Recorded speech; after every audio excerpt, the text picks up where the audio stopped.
Hello hi, welcome to സജുവാസ് world. ഇന്ന് ഞാൻ വന്നിട്ടുള്ളത് ഒരു ഗ്രീൻ പീസ് ഗ്രേവിയുമായിട്ടാണ്. എളുപ്പത്തിൽ തയ്യാറാക്കാൻ പറ്റുന്ന ഒരു ഗ്രീൻ പീസ് ഗ്രേവിയാണ് ഞാൻ ഉണ്ടാക്കുന്നത്. അത് എങ്ങനെയാണെന്ന് നമുക്ക് കണ്ടു നോക്കിയാലോ.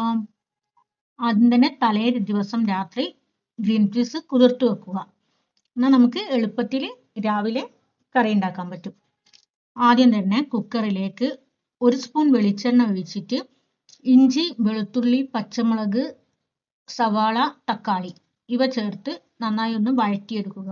ഒന്ന് വഴണ്ടു വന്നതിന് ശേഷം അതിലേക്ക് 1/4 സ്പൂൺ മഞ്ഞൾപ്പൊടി, 1/4 സ്പൂൺ ബിരിയാണി മസാല, 1/4 സ്പൂൺ മല്ലിപ്പൊടി. ഇത് മാത്രമാണ് നമ്മൾ ചേർത്ത് കൊടുക്കുന്ന മസാല ഐറ്റംസ്. വേറെ ഒന്നും തന്നെ നമ്മൾ ഇതിലേക്ക് ചേർത്ത് കൊടുക്കുന്നില്ല. അത് ആ എണ്ണയിൽ ഒന്ന് കിടന്ന് ഒന്ന് മൂത്ത് വന്നതിന് ശേഷം അതിലേക്ക് നമ്മൾ കഴുകി വൃത്തിയാക്കി വെച്ച ഗ്രീൻ പീസ് ഇട്ട് കൊടുത്തിട്ട് ആ ഗ്രീൻ പീസും ഈ മസാലക്കൂട്ടും നന്നായിട്ടൊന്ന് യോജിച്ച് വരണം. അതൊന്ന് നന്നായി യോജിച്ച് വന്നതിന് ശേഷം നമ്മൾ തിളച്ച വെള്ളമാണ് നമ്മൾ ഇതിലേക്ക് ഒഴിച്ചു കൊടുക്കുന്നത്.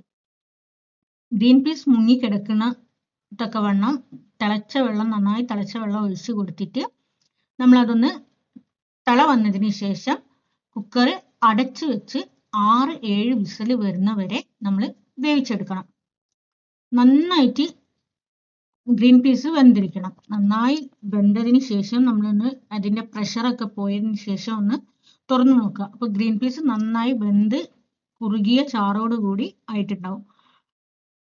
അതിനുശേഷം നമ്മൾ അതിലേക്ക് കുറച്ച് വെളിച്ചെണ്ണയിൽ കടുക്, കറിവേപ്പില, ചുവന്നമുളക് ഇവ ചേർത്ത് ഒന്ന് താളിച്ചൊഴിച്ച് കൊടുത്താൽ നല്ല സൂപ്പർ ടേസ്റ്റിയാണ് ഗ്രീൻ പീസ് ഗ്രേവി തയ്യാറാണ്.